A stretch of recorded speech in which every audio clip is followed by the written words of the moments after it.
La relation entre la crainte et la sécurité.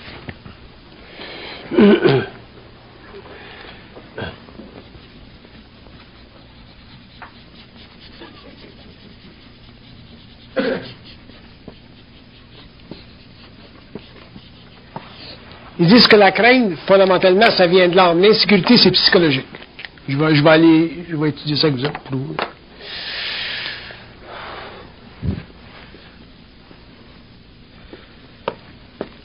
Je vais vous donner quelques lignes de pensée sur ça.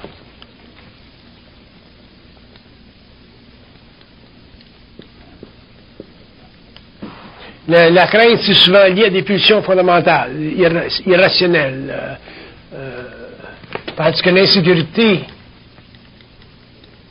c'est culturel, c'est psychologique.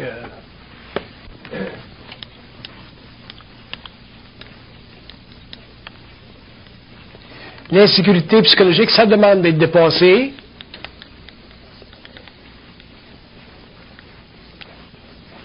La crainte, ça demande d'être maté. C'est deux vibrations bien différentes. Maté, ça veut dire l'homme doit tout faire pour pas en être victime. Puis dans le cas de l'insécurité,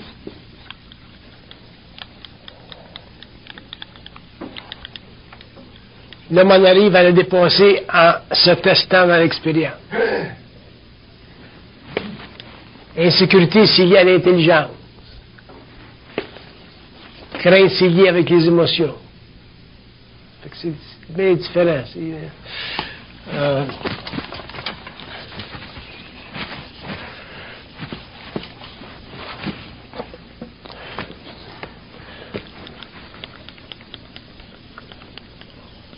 La crainte a tendance à nous paralyser. L'insécurité a tendance à nous faire prendre de mauvaises décisions. Ça nous défonce bien près. La crainte, ça peut être incontrôlable. L'insécurité, ça se contrôle toujours.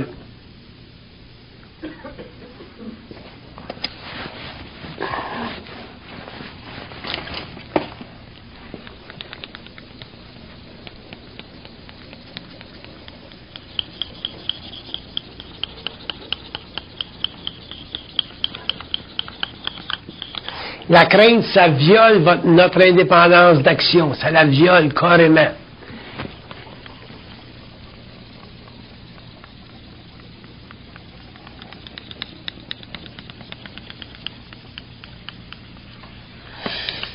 L'insécurité, c'est réellement un manque de centricité de notre part au niveau de l'ego. Fait que c'est bien... c'est différent.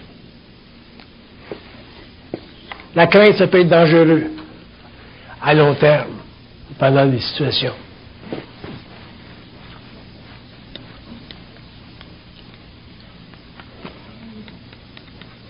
Parce que l'insécurité, c'est plus un débat de l'ego avec lui-même. Donc c'est différent. Si on regardait dans la salle, là, si on faisait une étude de la crainte chez elle, l'insécurité chez elle, la crainte chez elle, la crainte chez lui, l'insécurité, on verra qu'il y a des, c'est tout différent, c'est tout. C'est pour ça que c'est important pour l'homme éventuellement d'étudier la vie, sa vie ou la vie des autres à partir des plans, parce que la pensée humaine est trop limitée.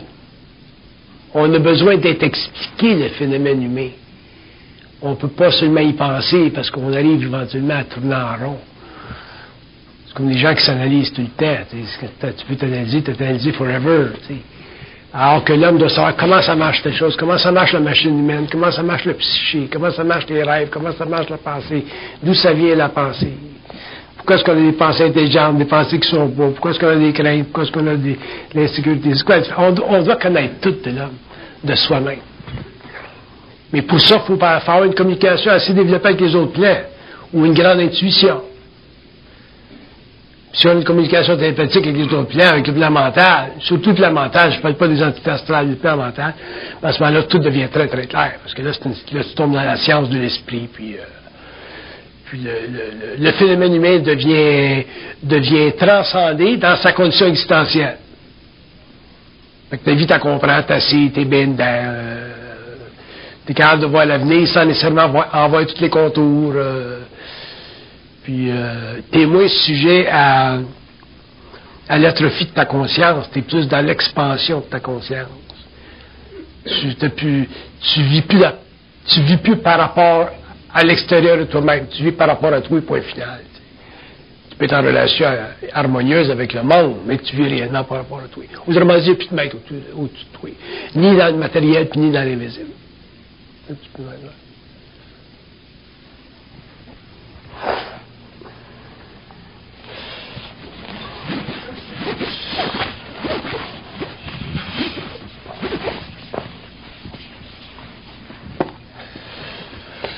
On regarde l'insécurité.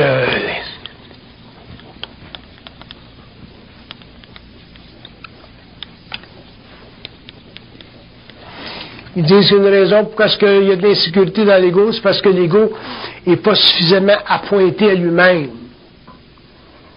Fait que si tu n'es pas appointé à toi-même, pour toutes sortes de raisons, ça peut être la culture, ça peut être la mémoire, ça peut être la mémoire de la race, ça peut être la façon dont tu as été élevé, et ainsi de suite. Bon, à ce moment-là, c'est difficile pour l'homme de ne pas vivre d'insécurité. Quand tu es très, très appointé à toi-même, à ce moment-là, l'insécurité, ça n'existe plus. C'est à ce moment-là que l'homme devient très, très créatif, puis que là, il peut pousser très, très loin les frontières de son esprit et de sa conscience, puis entrer dans un processus créatif qui n'a plus de fin, qui n'a plus de limite. Moi, un de mes plaisirs dans la vie, là, c'est parce que je parle, je suis en communication avec du monde, je peux m'apprendre à parler avec du monde. Puis des fois, à travers les conversations, je regarde des choses, puis la vie, pour moi, là, c'est un petit peu comme une corde avec des nœuds. Pas la vie, mais la conscience. C'est un petit peu comme une corde de même, là, puis tu as des nœuds sur la corde.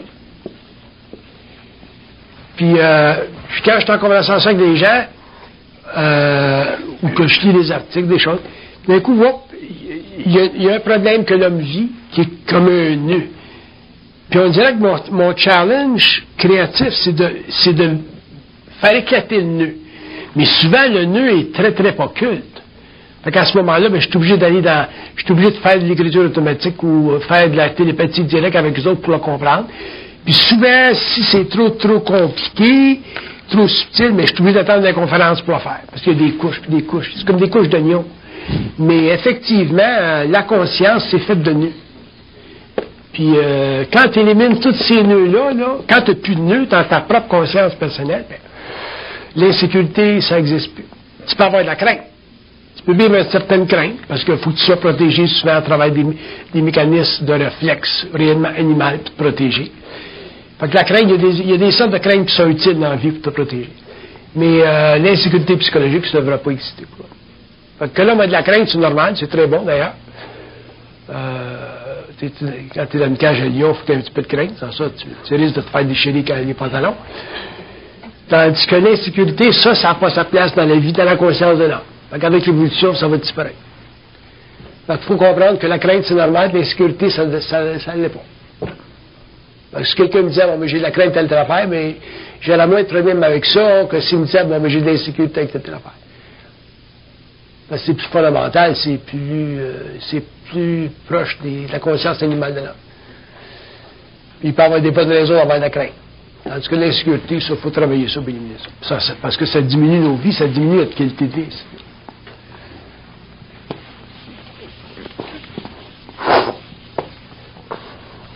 Puis ce qui est drôle, c'est que des gens comme vous avez une grande sensibilité. Les gens qui ont une grande sensibilité, comme vous, souvent vont vivre une certaine insécurité. Pourquoi est-ce qu'il y a une relation entre la sensibilité et l'insécurité? Pourquoi? Ils disent,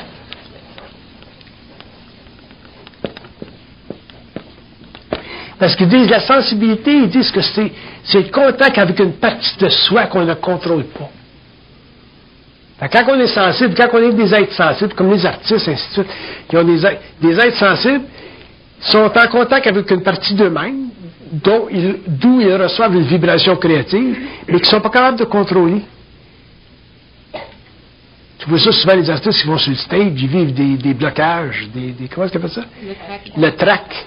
Tu vas sur le stage, tu vis le trac. Il faut qu'ils se mettent en marche. En marche, là, après ça, ben, ça disparaît. Parce que moi, je vais sur le stage, le trac, j'ai pas ça. Pourquoi? Parce que j'ai une sensibilité, mais j'en suis pas victime à cause de la fusion. Fait que, il y a une relation entre la sensibilité puis l'insécurité. Et avec le temps, ça s'ajuste. C'est une affaire d'ajustement. Puis une des manières de corriger cette aberration-là,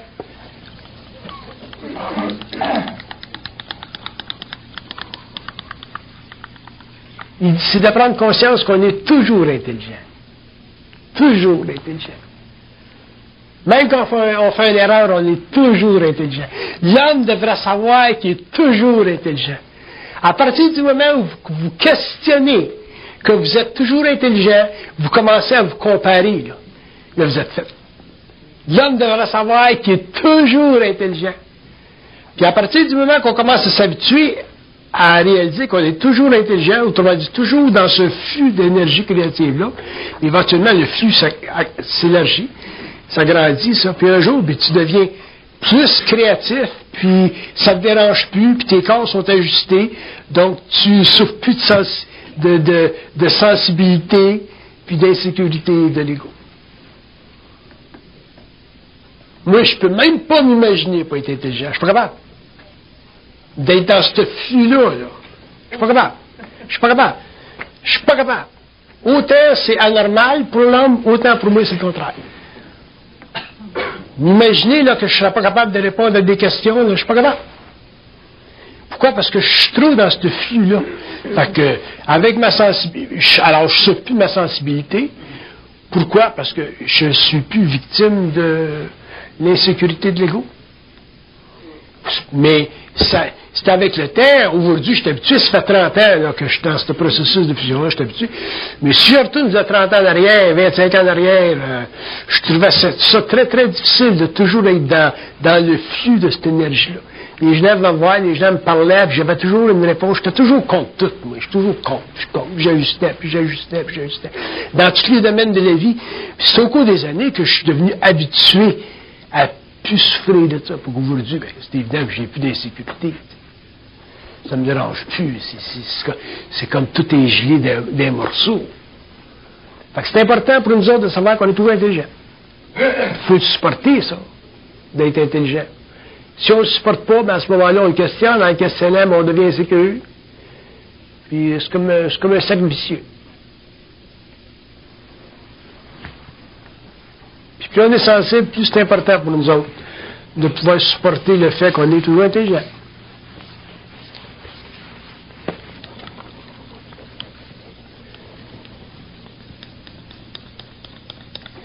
Il dit être intelligent, ça ne veut pas dire que vous allez changer la société, ça veut dire que vous êtes capable d'être parfaitement ajusté à votre condition.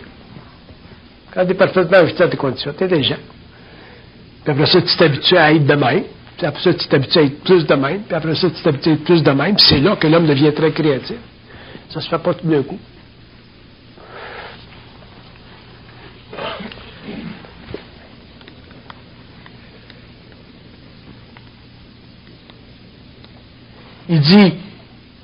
Il dit, être inconfortable, être dans l'inconfort avec notre vie, il dit, c'est pas accepter qu'on est intelligent.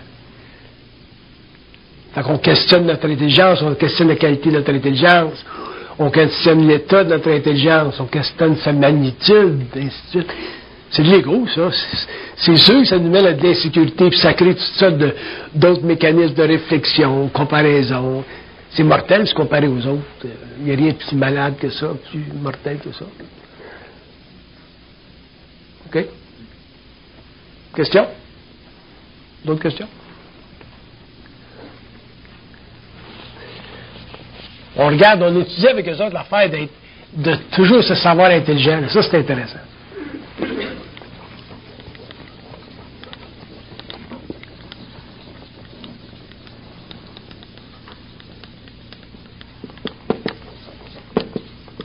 Il dit, se savoir intelligent, ça veut dire pas se questionner intellectuellement. Donc, pas se questionner au niveau de l'ego. dit, c'est évident, vous allez faire des choses qui ne sont pas correctes. Votre boss va dire, oh, t'es bien sans dessin. Mais ton boss, il ne sait pas que tu as fait quelque chose qui n'était pas correct parce qu'eux autres t'ont retenu ta mémoire. Ils t'ont bloqué temporairement ta mémoire. T'as oublié la filière. Mais le blocage de ta mémoire, ça vient des plans. Tu comprends? Fait que si tu comprends ça, que le blocage de ta mémoire, ça vient des plans, ça n'a rien à faire avec toi, à ce moment-là, ben, tu n'as plus de raison en tant qu'égout de ne pas te croire intelligent, puis de ne pas croire, puis de croire que ce que ton boss te dit quand il dit que tu n'es pas intelligent. Comprenez-vous ce que je veux dire? Des fois, vous n'avez des potes de mémoire. Vous oubliez le nom de votre mari. Tu as le nom de ton chat, mais tu oublies le nom de ton mari. Tu sais? Les autres s'amusent. C'est parce que vous n'avez pas de télépathie avec eux autres. Sans ça, si vous aviez une télépathie avec eux autres, vous direz, ben, comment ça fait que j'ai oublié le nom de ton mari, de mon mari? Il dirait, bon, ben, après être patient. Comment dire? Il joue avec l'ego pour emmener, à entraîner l'ego petit à petit, à jamais questionner qui est tout intelligent. Même si tu oublies le nom de ton mari, tu es intelligent. Même peut-être que si tu oublies le nom de ton mari, c'est très, très intelligent. Tu comprends?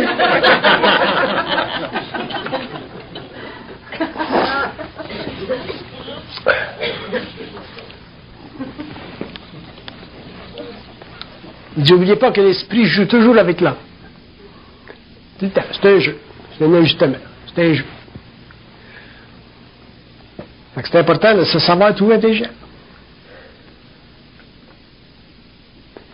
Parce qu'à partir du moment où on s'habitue à ça, surtout quand on est jeune, c'est c'est important ça aussi. C'est important tout le temps. Puis quand on est jeune, qu'on va à l'école, puis je regardais des filles qu'on connaît, nous autres, là, qui sont à l'université, là, puis quand ils sont rentrés dans leur première année d'université, ils se posent la question, ça va-tu marcher? Je suis assez intelligent pour l'université. Puis, puis l'ego, l'insécurité de l'ego. Ils sont rentrés à l'université, puis il y avait des bonnes notes. Des A, puis des A, tu sais. Fait qu'on s'en fait trop pour rien.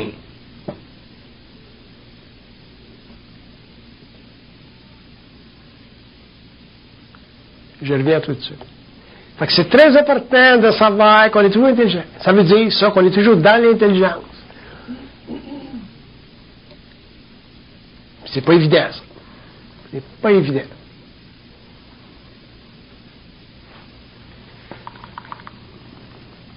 Ça prend beaucoup de conscience de soi pour ça, pour savoir qu'on est tout intelligent. Tout dans notre propre lumière, tout dans notre...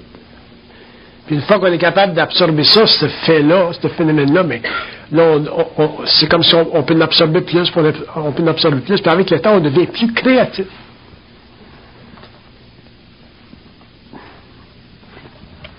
Oui?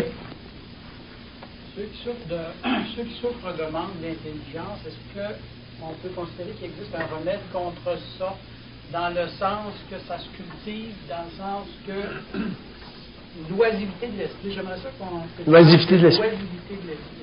C'est intéressant, ça.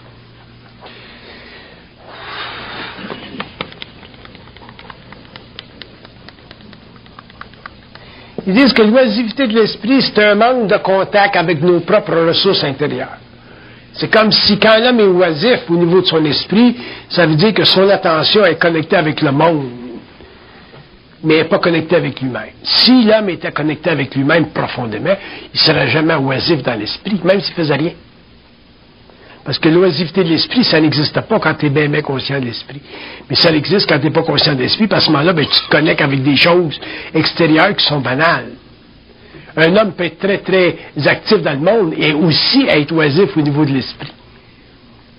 Parce que l'oisivité de l'esprit, c'est un phénomène qui fait en sorte que l'homme est détaché de sa réalité, détaché de sa source, et automatiquement, mais il en souffre parce que la seule chose qui nous remplit, fondamentalement, c'est notre propre lumière, et le reste, c'est simplement une game. C'est purement accidentel, c'est purement astral, c'est très secondaire. Tandis qu'un homme qui est très, très dans son esprit, mais il vit jamais d'oisiveté, il est toujours plein, même s'il fait rien, il est plein. Ils disent qu'il faut comprendre le concept de l'oisiveté de l'esprit, comme il l'explique, pas le mélanger avec l'oisiveté psychologique qu'on parle en général. Parce qu'il y a deux niveaux d'oisiveté d'esprit. Autrement dit, un curé peut dire, mais c'est pas bon l'oisiveté parce que vous allez faire des péchés. Ça, c'est l'Église qui veut tenir occupé pour pas que tu fasses des péchés. Mais au niveau de l'esprit, l'oisiveté, c'est un autre paire de manque. L'oisiveté, c'est une conscience. L'oisiveté, c'est une absence de conscience mentale, c'est un manque ou une diminution de conscience mentale qui fait que dans l'action ou dans l'inaction, l'homme n'est pas plein de lui-même ou n'est pas plein en lui-même. Donc, il y a une grosse différence entre les deux. Se trouver des intérêts, est-ce que ça peut tuer l'oisiveté de l'esprit ou la diminuer? Se trouver des intérêts, ça dépend. Ça dépend. Ça, c'est intéressant, cette question-là. Si vous trouvez des intérêts parce que vous êtes vide, c'est une chose. Si vous trouvez des intérêts parce que ça fait partie de votre plein, c'est une autre chose. Fait qu'il y a deux façons de se trouver des intérêts. Il y a des gens qui vont se trouver des intérêts parce qu'ils sont vides. Ces intérêts-là, éventuellement, vont mener à rien parce que c'est purement de la compensation astrale. Alors qu'un homme peut se trouver des intérêts qui font partie de son esprit, qui font partie de sa vibration, qui font partie de son plein, et ces intérêts-là, à ce moment-là, sont des actes créatifs. Ça devient un acte créatif. Aller pisser à temps, c'est un acte créatif. Si tu vas à la toilette à temps, c'est un acte créatif. Si tu vas à la toilette en dehors de ton timing, c'est plus créatif. Là, je pousse ça, là. Je pousse l'image, là. Autrement dit, quand on parle de créativité, on ne parle pas nécessairement d'un acte qui mène à une réalisation à la Michel-Ange. La créativité, c'est un processus qui permet à l'homme d'être harmonisé au niveau de ses corps subtils de son corps matériel. Alors, quand l'homme est harmonisé au niveau de ses corps subtils de son corps matériel, mais il est fondamentalement créatif. Que cette créativité-là soit exprimée dans une forme plus sophistiquée ou dans une forme très banale, très animale, ça fait partie de sa conscience créative. À ce moment-là, il n'y a plus d'oisivité possible chez l'homme. Parce qu'il est toujours plein. Il est toujours plein de son esprit. Il est toujours présent dans son esprit.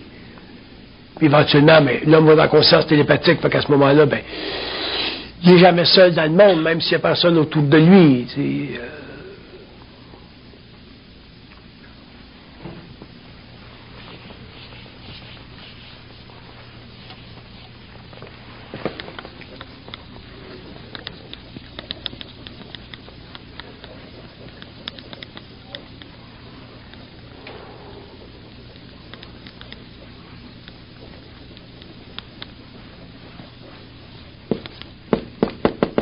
Il disait, supposez tout comprendre de vos vies. Si vous ne comprenez pas tout de vos vies, c'est parce que vous ne vous donnez pas la peine de savoir que vous êtes intelligent.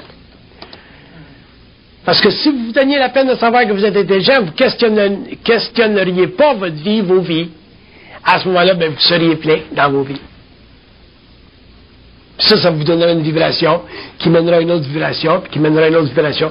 Parce qu'une fois que l'homme atteint un certain niveau vibratoire, il passe à un autre, puis il passe à un autre, puis il passe à un autre.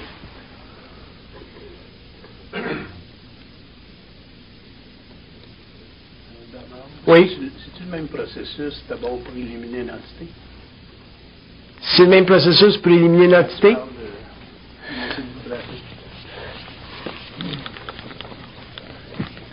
Il dit les entités ne sont pas le problème, c'est l'homme qui est le problème. Si l'homme connaît les lois occultes, l'entité elle saute.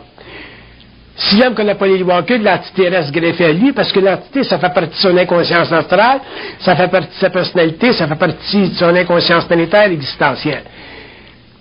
Si l'homme connaît les lois occultes, autrement dit, ce qui a été expliqué pendant des années de temps, à ce moment-là, il n'y a plus de problème avec les entités parce qu'il n'est plus capable de croire.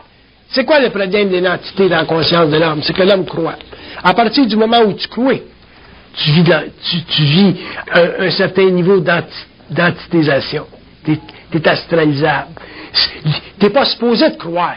Croire, ça fait pas partie. Croire, ça fait partie de l'évolution, ça fait pas partie de l'évolution. Un homme conscient ne peut pas croire. Croire à quoi?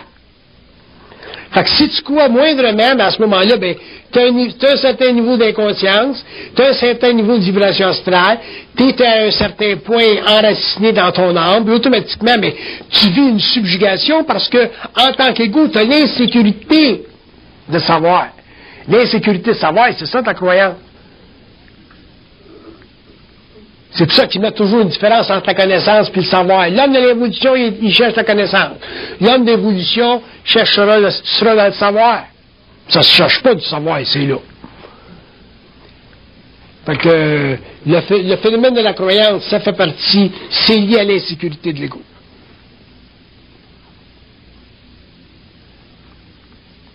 Je le vois à un autre niveau, moi, là.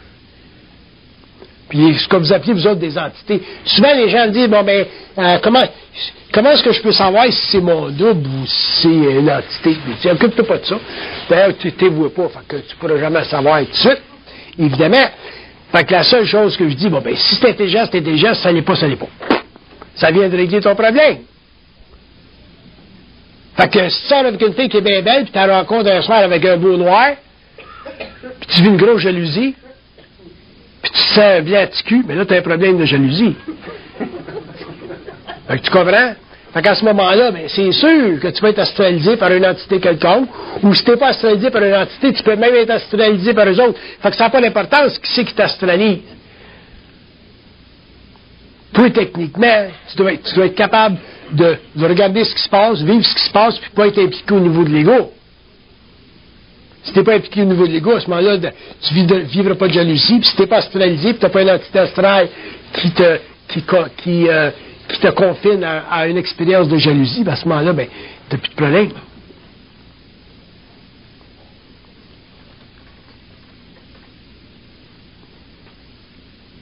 Je sais que c'est dur pour un blanc de voir sa belle blonde partir avec un beau noir. C'est tough. C'est dur, ça. Mais ça fait partie de l'expérience de la vie. Le noir, ils l'ont mis sur son chemin. Comprends-tu? La blonde, elle l'a rencontré, c'était là. Fait que la blonde, elle rencontre Boisvert, puis... c'est vrai? Ça fait partie de la vie. Mais si t'es conscient, à ce moment-là, t'es content pour Boisvert, t'es content pour la blonde. Mais si t'es pas content, à ce moment-là, t'as un gros problème de jalousie. Alors, ils disent, la vie, c'est une game.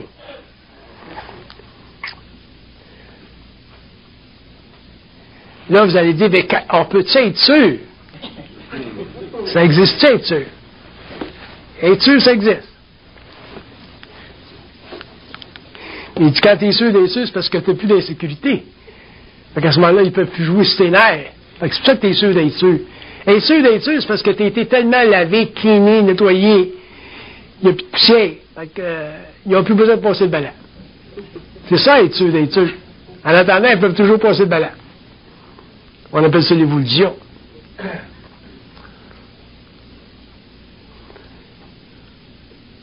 Comme toi, il dit, tu te questionnes trop. Il dit, lui, il se questionne tellement, c'est devenu une job. Tu sais. Tu comprends? Il faut t'arrêter ça. Tu comprends? Étudier, c'est une chose. Questionner, c'est une autre affaire. Moi, j'étudie tout le temps, mais je ne me questionne jamais. Vous autres, vous étudiez pas, vous vous questionnez. Pas pareil. Faites la différence. Une grosse différence entre les deux. Vous avez le droit d'étudier, vous restez dans vos jours. Mais vous devez en arriver un jour plus vous questionner. Faites la différence entre les deux. Puis pareil. C'est pas pareil. Cette question, est-ce que c'est être validé dans son intelligence? Ouais, ce qu'il dit.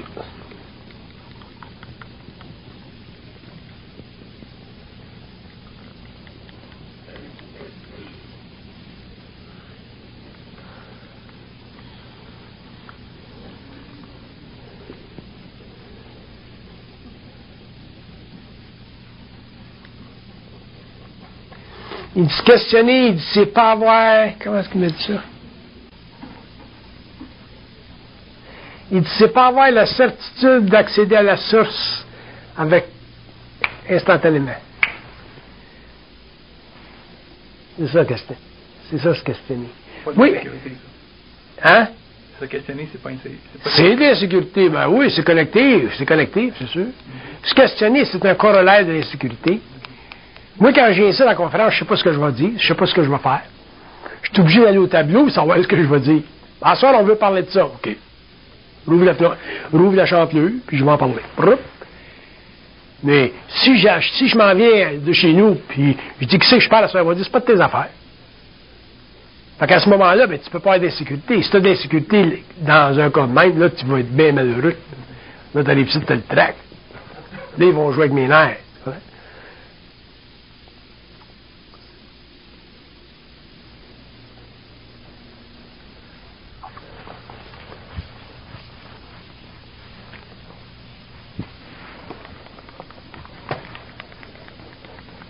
Il dit trop se questionner, c'est pas bon parce que c'est un chat qui se couvre à sa queue. Là, il faisait une joke. Il dit, lui, il a une grosse queue. Mais c'est une joke. C'est une joke. C'est une joke. Autrement dit, il se questionne mieux que beaucoup. C'est un des mots, ils sont comiques, tu sais.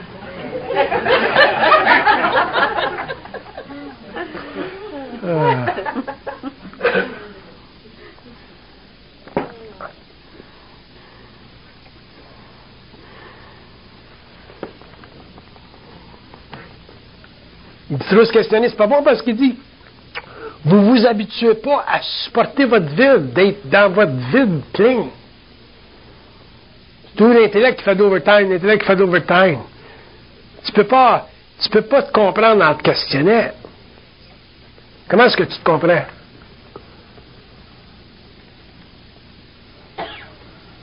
Il dit, tu te comprends en sachant, en pouvant supporter le fait que tu es toujours dans ton intelligence. Fait que tu fais une gaffe. Ton boss, il dit, t'as pas été intelligent, t'as oublié à rien. C'est grave de supporter le fait que tu es toujours dans ton intelligence. Tu vas en arriver à te comprendre. Tu vas en arriver à te saisir à saisir que ça fait partie de ta vie, ça fait partie des trucs qui jouent entre toi et les plans. Fait que tu vas mettre de côté l'insécurité. Puis comme ça, puis éventuellement, tu développes une fondation solide.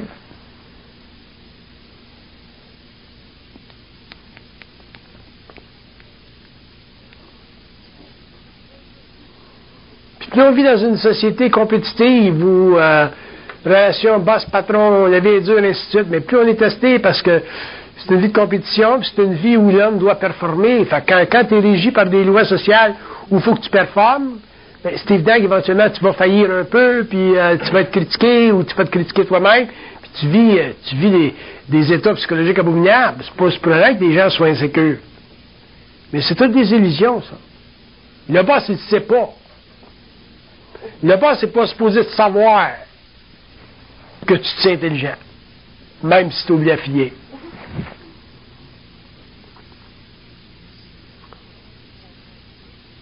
Ça se passe entre toi et toi. Ça.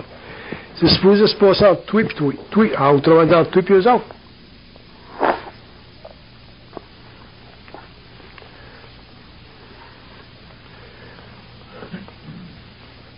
C'est comme le phénomène de la créativité. Comment ça marche?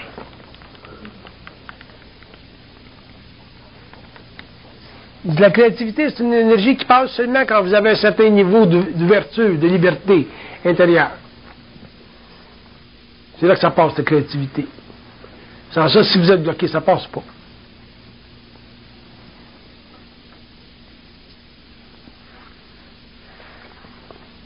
C'est quoi la relation entre le magnétisme? Entre quoi? Le magnétisme et Le magnétisme, dans quel sens? dans le sens où l'insécurité va affecter le magnétisme, empêcher la créativité. L'insécurité, ça bloque toujours. Ça bloque toujours la créativité. Parce que le magnétisme, c'est simplement l'accordement des corps subtils. C'est ça du magnétisme. Quand tu as beaucoup de magnétisme, parce que le mental est à la bonne place, l'émotion est à la bonne place, le corps éthérique est à la bonne place, le corps physique est à la bonne place, tout ensemble, ça crée une plateforme consistante avec tout le processus créatif de l'homme. C'est ça du magnétisme. Quand on dit, par exemple, tel gars ou telle fille, ils ont du charisme, c'est parce que au niveau mental, émotionnel, ça se tient toute l'affaire. Physique, ça se tient tout. C'est ça du magnétisme. Mais en réalité, ce qu'on appelle la créativité, c'est le mouvement d'énergie à travers des corps qui sont le plus possiblement ajustés. Donc, des individus qui ont un magnétisme positif. Ça sert, ça, c'est...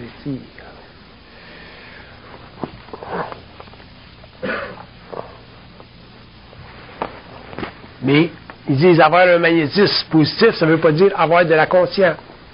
La conscience, c'est une autre affaire. Tu peux avoir des gens, par exemple, qui sont dans le cinéma, ça a du magnétisme, ça pète le feu, ça rentre dans des restaurants, tout le monde se retourne de bord, les têtes se retournent de bord, puis souvent ça tombe en bas de leur chaise, tu sais. Mais ça ne veut pas dire qu'il y a de la conscience. Fait que la conscience, c'est réellement un contact mental de l'homme avec un autre plan. Autrement dit, tu tombes dans l'occulte de ta conscience, là, puis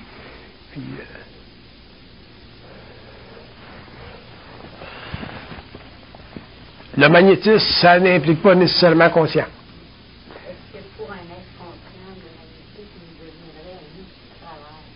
Pour un être conscient, le magnétisme est l'expression de sa conscience. Fait qu'à ce moment-là, ben, ça devient une mesure de sa présence dans le monde. Fait que, fait qu'étant une mesure de sa présence dans le monde, mais ça devient aussi une mesure de son travail. Ça devient une mesure de son outil de travail. Son intérêt n'est pas là.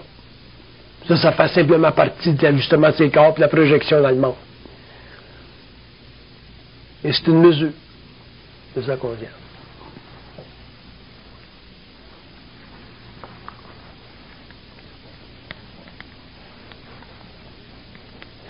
Parce qu'il dit trop de magnétisme, l'utilisation du magnétisme pour le magnétisme lui-même, ça peut mener à de la magie noire, ça peut mener à la domination dans le monde, ça peut mener à...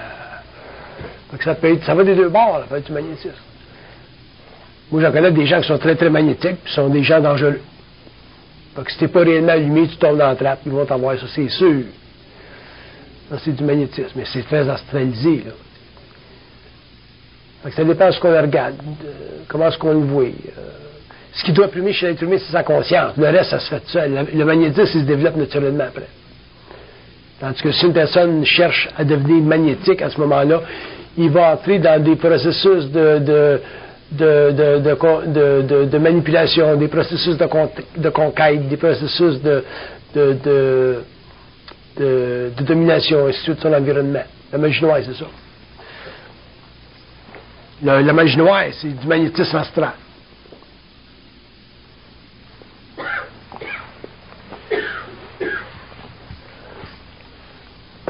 OK?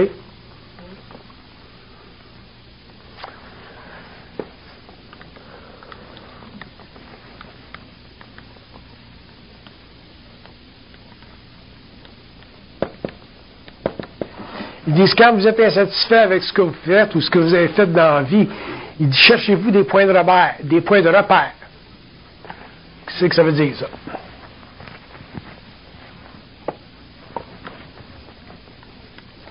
Les points de repère, ce sont des façons d'être qui vous vont bien. Il y a des façons d'être, pour n'importe qui, pour un boulanger, pour un médecin, pour un avocat, des points de repère qui vous vont bien. Puis il dit, quand vous avez trouvé un point de repère qui vous vont bien,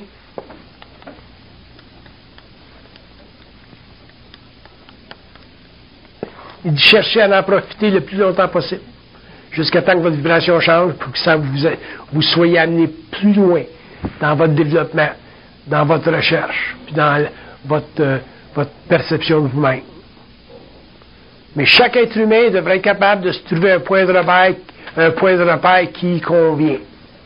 Comme moi, j'en ai un point de repère qui me convient, c'est rien faire. J'adore ça, rien faire. Pourtant, je fais toujours quelque chose, je suis toujours actif. Mais rien faire, j'aime rien faire. Parce que quand je fais rien, autrement dit, j'appelle ça, quand ma vie est plate, c'est là que je suis le plus créatif. Quand ma vie est plate, là, je suis créatif. Des livres, j'en ai 4-5 dans mon computer, là, puis ah ouais, non, ça marche. Quand ma vie est plate. Mais quand ma vie est toute occupée, là, puis je m'en vais ici, je m'en vais en voyage là, puis je rencontre du monde ici, puis je m'en vais un party ici, je fais rien. Parce que je suis trop excité au niveau de mes sens. Fait que quand là, ma vie devient bien plate, là, assis dans le désert, là, il se passe rien, là, c'est là que je suis créatif. Fait que ça, c'est un point de repère pour moi. Quand je vais être créatif, je me coupe du monde complètement. Je m'en vais où ce qui se passe rien. Je m'en vais où personne ne me connaît. Puis, d'un coup, là, je deviens créatif. Fait que chaque être humain devrait se trouver son propre repère. Puis quand vous allez découvrir votre point de repère, à ce moment-là, c'est là que vous allez commencer à la sentir, votre créativité, parce que votre esprit pousse, là. Pousse, il veut sortir, il pousse. Amenez-vous sur une plage, là. Amenez-vous sur une plage, sur une île, là, à rien faire. C'est plate, là. C'est plate. Puis vous allez voir que vous allez commencer à avoir des idées. Ah, on va me faire une petite cabane en paille. Oh, je vais me faire du feu. Hey, je vais me frotter du bois. Là, vous allez devenir des Robinson Crusoe. L'esprit pousse tout le temps. C'est une illusion, ça, que l'esprit n'a rien à vous dire, que l'esprit n'a rien à transformer de ce qui est dans le monde par rapport aux autres. C'est une illusion. Mais vous êtes tellement occupés à aller comment est-ce qu'on appelle ça? What do you call this? Mall? Shopping mall. Vous êtes tellement habitués à aller dans des shopping malls, vous êtes tellement habitués vous êtes toujours dans un processus de compensation. Ah, ça, je vais le développer. Ça, je vais le développer. Ça, c'est intéressant. Je le vois venir. Il dit, on est toujours en compensation. Ce que vous appelez, vous autres, là, la société de consommation, c'est de la société de compensation. De la consommation, c'est de la consommation. Qu'est-ce que j'ai dit? La consommation, c'est la consommation, c'est de la compensation. Fait que quand tu consommes, tu compenses, puis tu ne peux pas être créatif. Mais si tu ne pouvais plus consommer, là, tu es à Saint-Nil, là, c'est plate. La vie est à plate. On t'embarre, là, puis on dit, organise-toi. Vous seriez surpris de la créativité que vous auriez. Fait que dans un sens, la consommation, ça tue la créativité. Pourquoi?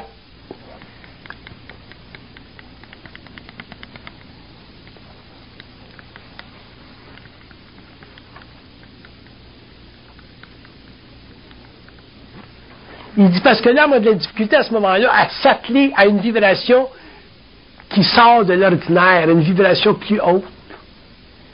Le danger avec la consommation, c'est que ça banalise notre vibration. C'est comme si ça fait de nous autres des êtres humains homologués. Homologués. On est tous pareils. Là, j'étais allé en France dernièrement, là, tu vas en France, là, si t'es rendu la France, ça s'en vient comme les États, là. T'arrives au coin de la rue, il y a un gros géant, là, il y a un gros shopping mall, puis les Français se plaignent de ça, là, mais ça va venir graduellement. Les shopping malls, les gros centres d'achat, comme ici. La vie s'en vient de plus en plus comme ici, comme en Amérique. Les buildings modernes là, qui n'ont pas d'allure, parce qu'ils ne connaissent pas ça, l'art réel, l'architecture moderne américaine. Là, il y a certains endroits, c'est beau, mais en général, souvent, ça a l'air réellement dégueulasse. Le moderne européen, là. Oui. Est-ce que c'est possible que, dans un contexte de travail, ça s'avère être de la compensation?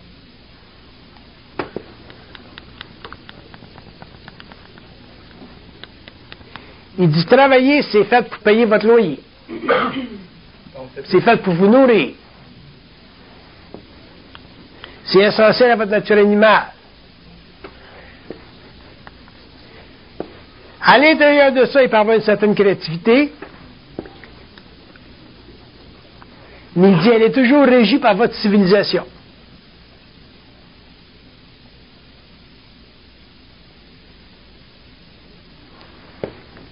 Il dit, vous pouvez être très bien là-dedans. Il y a des gens qui sont très bien là-dedans, dans leur job, ils sont très bien. Pas de problème avec ça. Mais ça dépend de la programmation de chacun. Du travail, quel que soit, c'est toujours créatif. C'est toujours nécessaire. Ouais. C'est toujours nécessaire. Tu travailles, c'est toujours bon. Parce que ça paye ton loyer, ça paye ta nourriture. Le travail, c'est pour survivre. La fondation du travail. Après ça, ben, tu peux avoir d'autres niveaux plus subtils. Où tu rentres dans la créativité. Mais le fondamental de la job, c'est pour manger. Après ça, ben, il y a d'autres niveaux où ça rentre dans la créativité. Puis, dépendant de ton état de conscience, dépendant de comment tu te mets avec l'environnement, dépendant de ta puissance créative, dépendant de ta capacité de traiter des nouvelles notions dans un monde extrêmement mécanisé, bon, ben, c'est là que tu vois jusqu'à quel point tu peux être créatif. Il y a des êtres qui ont il y a des êtres qui peuvent plus jouer de leur créativité dans un monde extrêmement contrôlé, dominé, structuré. Ça dépend des individus. Si tu es un avocat, par exemple, puis tu es bien bon avocat, puis tu as du génie, puis tu connais la jurisprudence, puis tu as une mémoire phénoménale, mais tu peux réellement en arriver à faire ce que tu veux quasiment au niveau légal parce que tu es capable d'instituer une nouvelle notion de justice puis de jurisprudence simplement par ta puissance créative puis ta capacité de mater les vieilles formes puis d'entraîner des nouveaux juges, des nouveaux avocats à voir ou à percevoir le caractère apolitique de toute justice sociale. Si tu es capable de faire ça, ben tu deviens très créatif. Ça, c'est ton génie, c'est ta mission sur Terre. En médecine, c'est la même affaire. En menuiserie, c'est la même affaire. On a toutes des, au-delà, là, de manger, puis se nourrir, puis payer notre loyer, on a toutes des couches plus ou moins créatives de conscience qu'on peut exercer en société, puis ça dépend de notre programmation. Mais à l'intérieur de ces échelles de conscience créative, là, ben, faut qu'à un certain moment donné, on soit capable de s'apprécier soi-même. Autrement dit, si tu es un avocat, puis tu n'es pas capable de faire comme l'autre avocat qui engendre et qui engendre, faut que tu sois capable d'être bien avec toi, dans ta peau. Là, l'autre question qui me vient, c'est comment est-ce que tu peux être bien dans ta peau quand tu regardes à côté de toi et puis il y a un géant? Tu es un avocat, puis un autre avocat, puis lui, là, il brûle le papier. Comment est-ce que tu peux être bien? Ça, c'est intéressant, ça.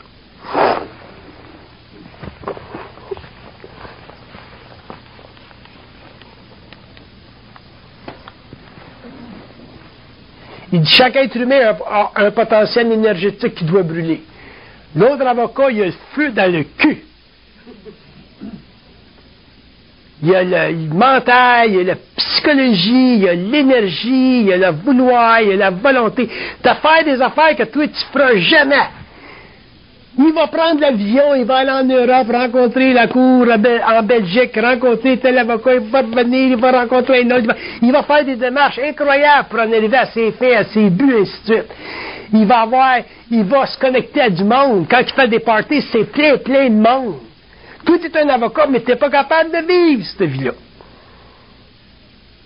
Toi, tu veux être avocat, tu veux pratiquer comme tu veux, à ton niveau, aller jouer au golf.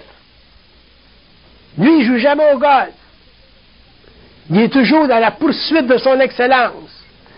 Toi, tu es dans la poursuite de ta paix. Pas pareil. Fait que lui, dans sa poursuite de son excellence, fait qu'à ce moment-là, laisse-le faire, c'est son affaire. Compare-toi pas à lui, parce que lui, il va te brûler. Parce que lui, c'est une force de la nature. C'est une vierge sur vierge. Une vierge double. Tandis que toi, tu es un petit poisson. Fait que reste poisson. Essaye pas d'être une vierge quand tu es poisson. Tu vas être correct. Mais c'est de là, Bernard, que tu dis qu'il n'y a pas de petitesse. C'est pour ça qu'il n'y a pas de petitesse. C'est ça. C'est pour ça qu'il n'y a pas de petitesse.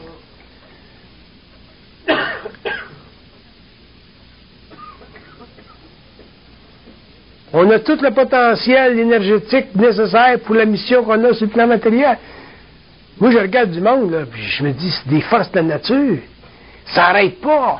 Il y a un gars que je connais à Québec, là, ça, une fois, quand il me, comment est-ce qu'on dit ça, when you shake your hands?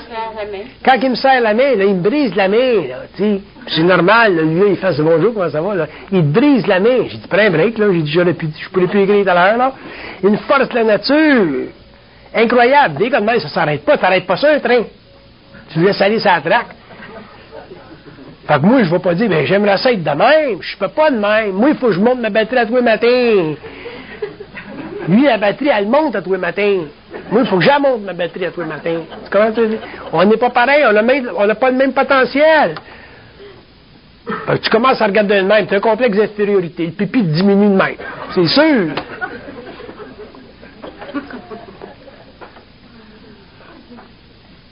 C'est quoi le point où il dit que l'homme... C'est quoi le point où l'humain renverse ce qu'il donnait? Le point? Ouais.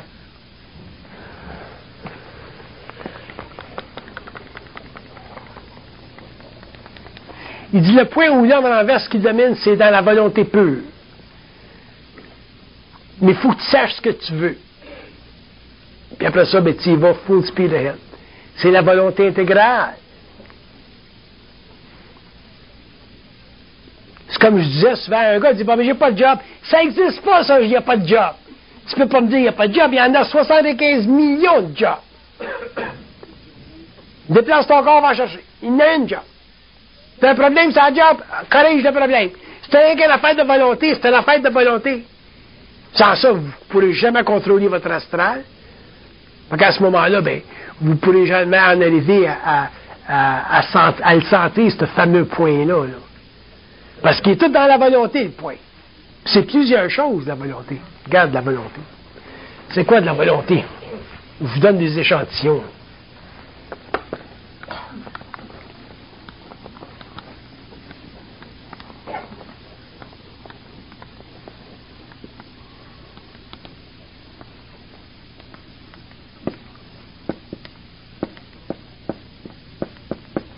La volonté, ça peut être, ça c'est intéressant, ce côté-là, la volonté, ça peut être de ne pas opposer notre nature à des conditions extérieures.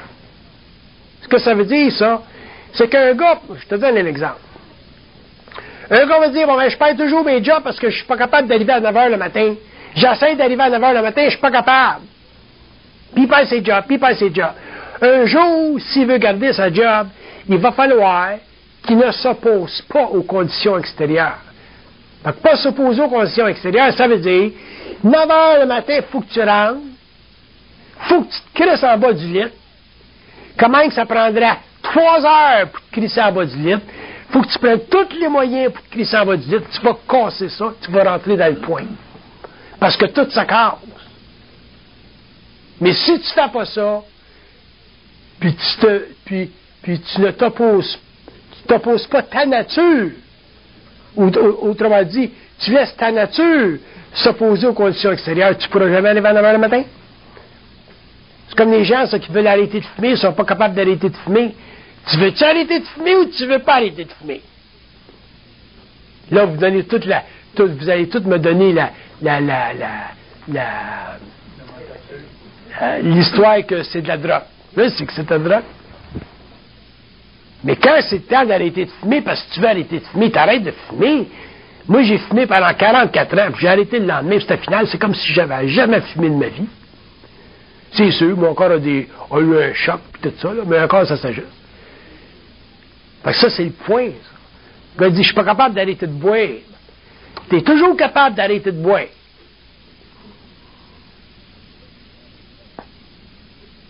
Fait que ce point-là, que l'homme a besoin dans la vie pour corriger des excès, whatever it is, il est fondé sur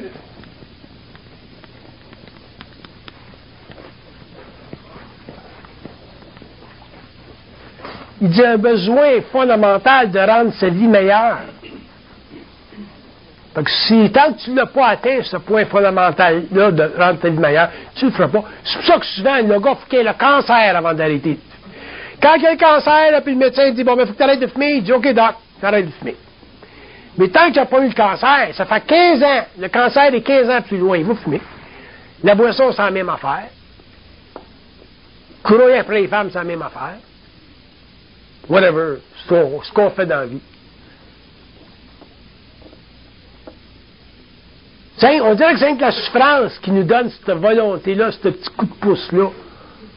On n'est pas capable de fonctionner là, de manière what do you call it, preemptive? Préventive. Il faut avoir le cancer, il faut mourir, il faut être rejeté de la société, il faut devenir paria. C'est l'affaire.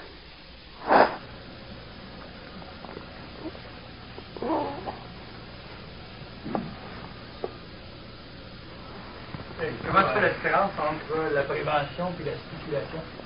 Et on va être préventif vis-à-vis de notre bien-être dans notre vie, mais comment différencier le fait qu'on ne spécule pas sur notre vie? Autrement dit, quelqu'un qui veut améliorer sa vie, ça peut être la spéculation dans laquelle il va faire plusieurs erreurs. Ça dépend de notre éducation. Le problème, c'est qu'on a été mal éduqués. D'abord, en général, on a des parents qui sont sans dessin.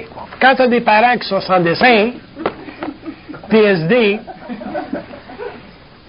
à ce moment-là, tu ne grandis pas avec des notions culturelles qui bénéficient de notre avenir. Un parent qui est intelligent, quand tu es petit ou que tu grandis, il va t'amener lentement.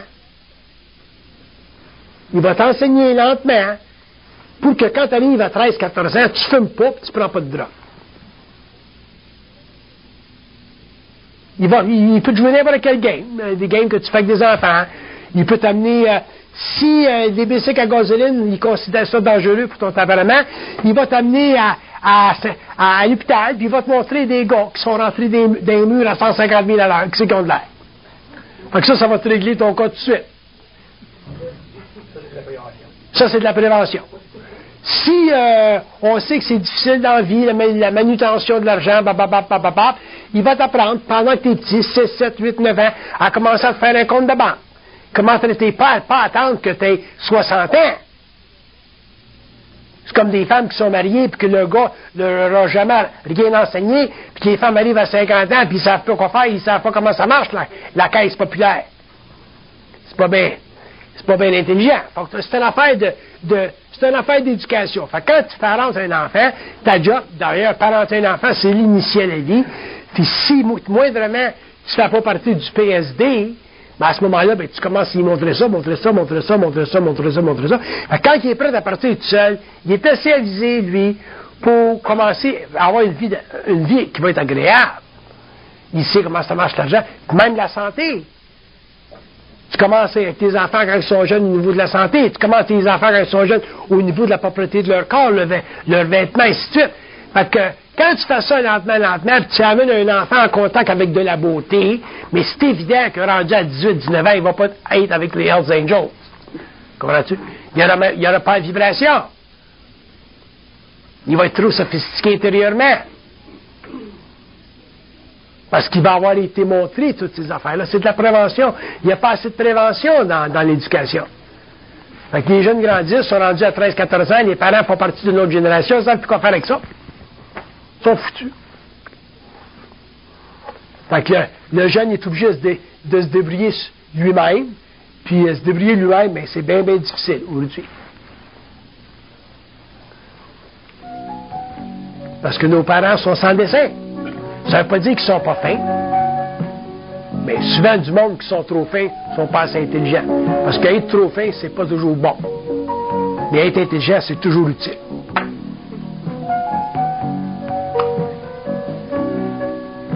Les parents trop fins, là, ça ne désastralise pas des enfants. Ça rendu, le gars, il fait son affaire à 17, 18, 19 ans, il est rendu à plus tard, la bonne femme, elle pleure. Elle pleure devant le juge, puis elle dit, bon, mais j'ai fait mon possible pour mon petit. Pourquoi? Un manque de prévention. Je l'ai déjà dit.